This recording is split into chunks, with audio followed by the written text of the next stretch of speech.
we are going to start what is known as knowledge series in the banking and financial stream to educate the upcoming leaders of the banking and financial system. Taking this as the basis, we are going to start a series of talks which is known as knowledge series, and this is the one which is going to be the starting point as far as the knowledge series are concerned, and this is knowledge series 1. So, we are going to start on the most important aspect of the financial system, that is the asset quality management of the banks. Now, in the recent past we have seen that asset quality of the bank has been causing a great concern, more particularly after the onset of the pandemic. The reason is, naturally, when an economy is an unprecedented situation of distress and is hit by a catastrophe, then naturally the level of NPS will be historically touching a new high in the banking system.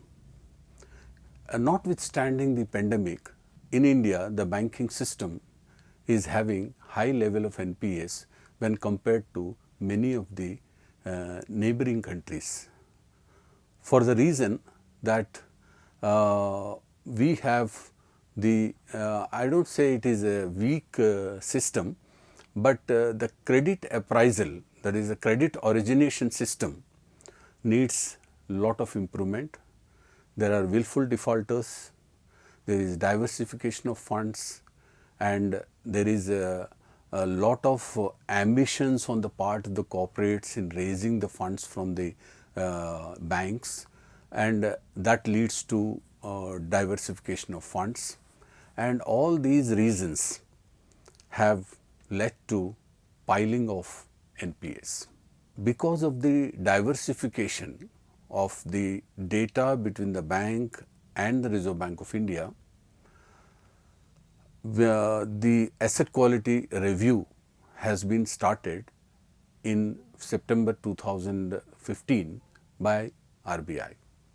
This was intended to clean up NPS of the banks. From there onwards, we have seen a large scale upsurge in the level of NPS. As a result, by the year 2017-18, the NPS levels have touched a high of 11.2%, and the NPS are in two classes. One is the gross NPA, that is the NPAs which are in the books of the banks, and the other one is the net NPAs, that is the net of the provisions that are made against the outstanding loans. And this takes us to the concept of gross NPAs and net NPAs.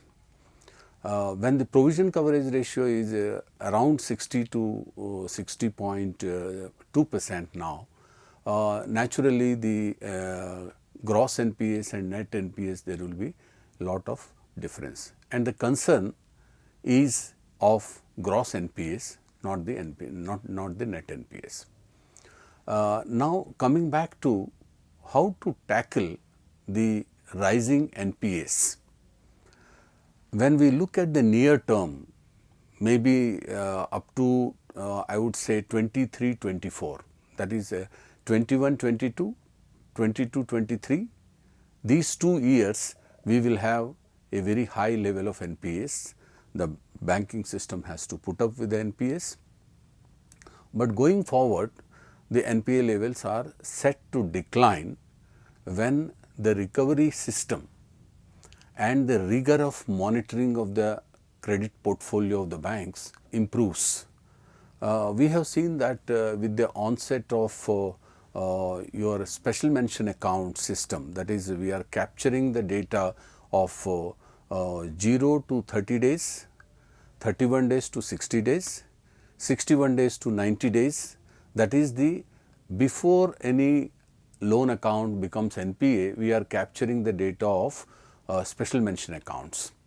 And RBI has also started what is known as acrylic, that is the data of 5 crores and above, all the loans, the data is being submitted to the RBI, and we are collecting that data at one point from where we can always get access to the data system. Now, this will facilitate the banks in monitoring the credit. Then the special mention accounts, and then we are using SARFAESI Act, we are using persuasive methods, we are also using the insolvency and bankruptcy code. We are invoking the IBC to get to hasten the recovery process. All these measures put together are set to reduce the level of NPAs maybe in the next 2 to 3 years. Till then, there is one task which is very, very important from the point of management of asset quality in the banks, is twofold.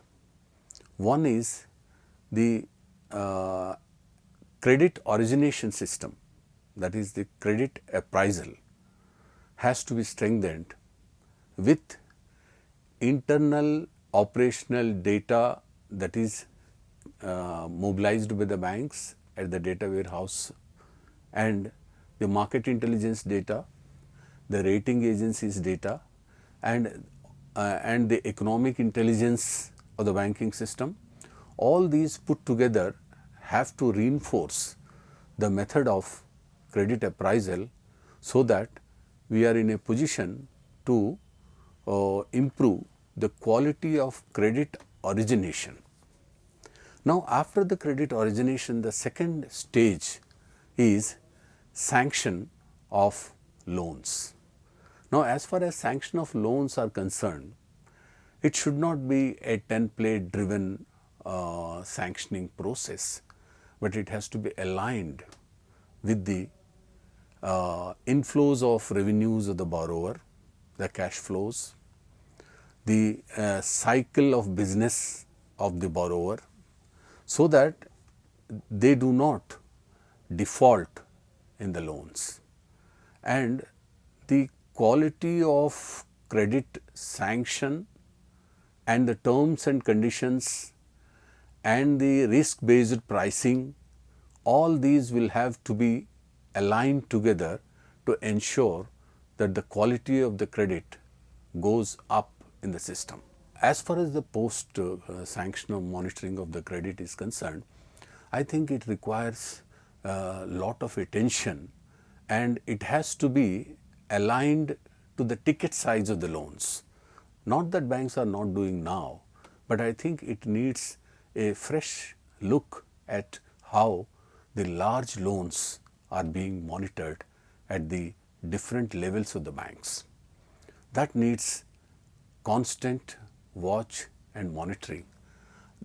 All these right from credit origination, sanction, documentation, disbursement, post disbursement verification of the end use of funds, and then the monitoring of the conduct of the account put together will be the foundation for improving the credit quality. Unless the appraisal system is tackled, all other aspects may not be able to help the banking system to improve the end state of the asset quality. So, what is more important is the quality monitoring of the accounts, and then the final leg of the asset quality management is the resolution of problem loans. There cannot be a system where you will not have problem loans because of maybe the external events, maybe due to internal constraints of the borrower, or some external factors, macroeconomic factors, business factors. There could be a lot of factors which will influence the quality of credit, which will influence the borrower's repayment capacity. If the repayment capacity gets affected, then naturally the account may slip due to circumstances even beyond the borrower's capacity to repay or honor the commitment. In such case, there are two options before the bank. If the unit is viable, it can be restructured. Now, we have the restructuring facility. Earlier, we had what you call the forbearance as far as the restructuring is concerned, that you can restructure and make a provision of 5%, but now it is that facility is not available, but still you can restructure and classify the loan according to the status of the loan. There is no embargo on restructuring of loan. So, what is to be done is restructure the loan wherever the unit is viable and the borrower's difficulties are temporary and genuine. If these things are there, then we can go ahead with restructuring. Then the other thing is, if the restructuring, if the unit is not viable, the only other alternative is to enforce recovery. That is, use the tools, legal tools to recover if the borrower is not coming up with one-time settlement of the loan account. So, in gist, the bigger aspect of tackling the asset quality is not the temporary phenomenon of giving relief in some form or the other, but to ensure that your credit origination process is strengthened, monitoring is strengthened, and debt resolution system is put in place so that the debt resolution takes place very quickly and to the advantage of both the borrower and the advantage of the bank. So, this holistic approach in dealing with the asset quality can, over a period of time, I do not say that during the pandemic or unless the effect of the pandemic comes down, the asset quality will improve, but way forward, if the quality of credit origination improves, the asset quality of the banking system can improve. Thank you.